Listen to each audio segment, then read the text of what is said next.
Sampai. Manulak kan mau. Jangan lama dulu.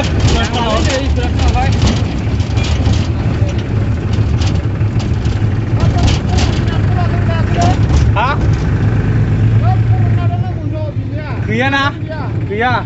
Bihor lai bersih nak phone hoda nai.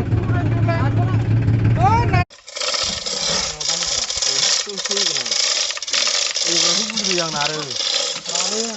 Homlai nang lali. Akai bersih ni. Tugul kan awal.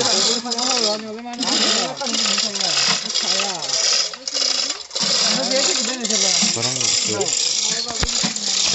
Sak lagu selesai. Ya, bagus nih. Dede, boleh.